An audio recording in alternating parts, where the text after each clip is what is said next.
Well, hello everyone, and welcome to the channel. And Leo here, and we have a little story for you guys today. Right here is the man that we came to see today, Thomas E. Lee, born April 9th, 1956, and passed away on November 13th, 1975.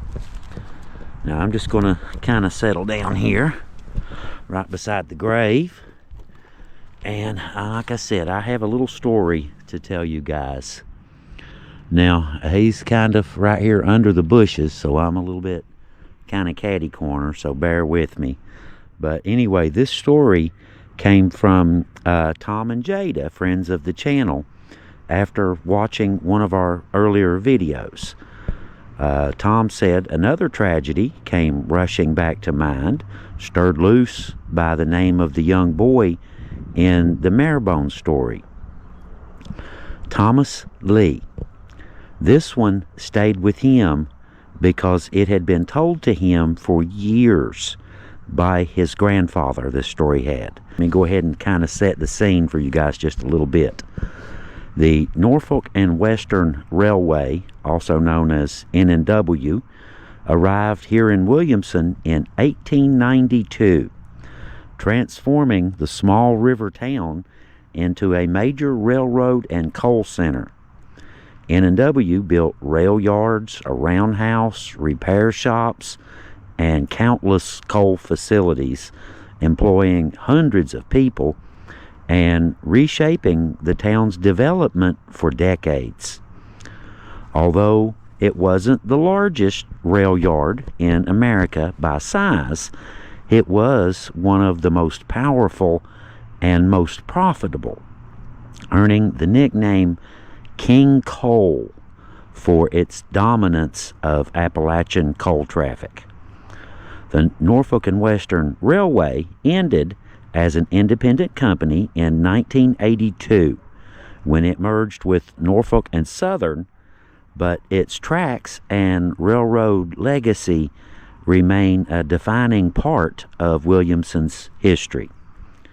In November of 1975, the Norfolk and Western Rail Yard in Williamson was still running hard through the night. Trains crept through the yard at all hours, switching coal cars behind the roundhouse while clerks and mechanics worked overnight shifts. It was familiar, routine, and dangerous in ways that people sometimes forget because they lived inside of it and worked inside of it every day.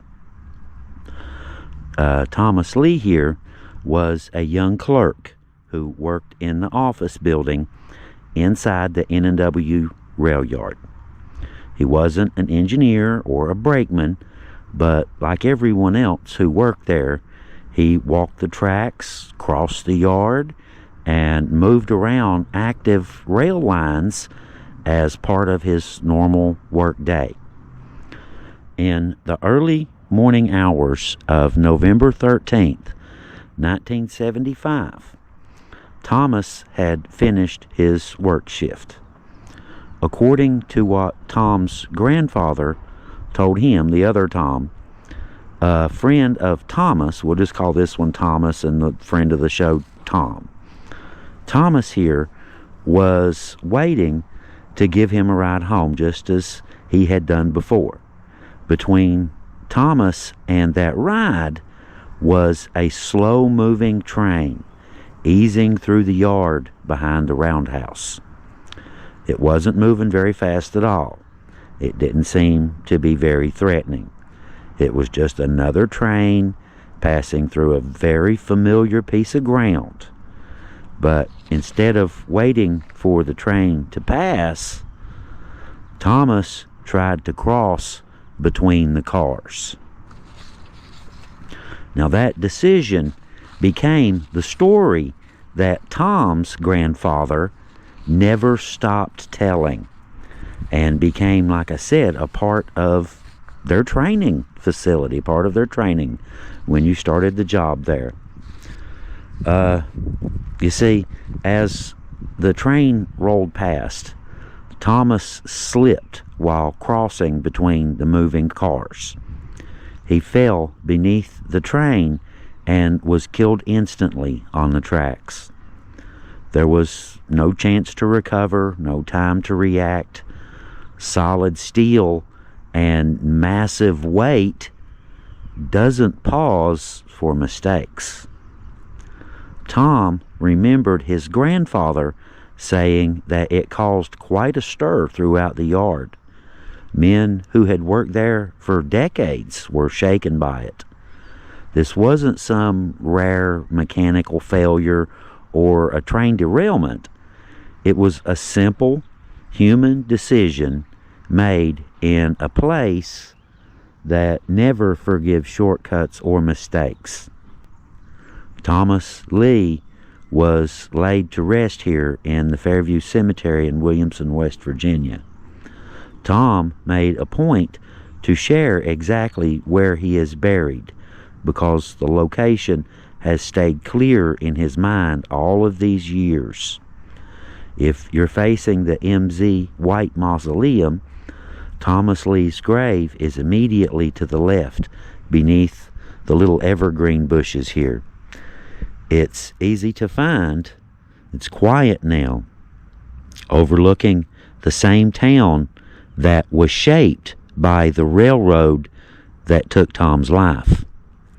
There's no mystery surrounding Tom Lee's death, but there is a certain weight in it and a real lesson to be learned.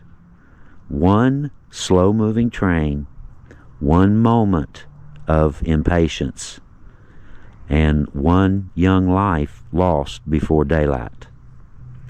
And for the men who worked in the yard after him, and for a grandson who carried that warning forward, it became a story meant to keep other people alive. I actually once heard a story about a man who worked there in the same roundhouse, same railroad yard. My stepfather told it to me, as a matter of fact. Told me a story about a guy who worked there, and they're there one day, they're in the shop, and it's just a normal day, and noisy, I'm sure. But all of a sudden, some guy starts screaming. Now, this is the same rail yard, same building, right? He worked there too. All of a sudden, this young man just starts screaming out of the blue. Nobody knows why. They all run over there to him, and apparently he had gotten a finger stuck in a press, and it cut his finger off. They get the blood, kind of under control, just the tip of his fingers, that finger. So they get the blood loss under control and get things, semi-situated. What happened? What happened here? What happened? Well, I did this, and I did pow! And blew another finger off. Now talk about a moment of carelessness. But that's exactly what I'm talking about when you're working. Those of you who work around heavy equipment, heavy construction, rail yards, a lot of you know because of cautionary tales like Thomas Lee right here. A young man simply went to work, and all he did, the only mistake he made, was just a little bit of impatience at the wrong time. So at least, like I said, there is at least one little silver lining from Thomas Lee's death. It has, in all honesty, it probably has saved several lives. Just the fact that his story is still being told. And now you guys know it too. Be careful out there. Y'all have a good day. Be careful at work. And we will see y'all next time on the Hillbilly Files.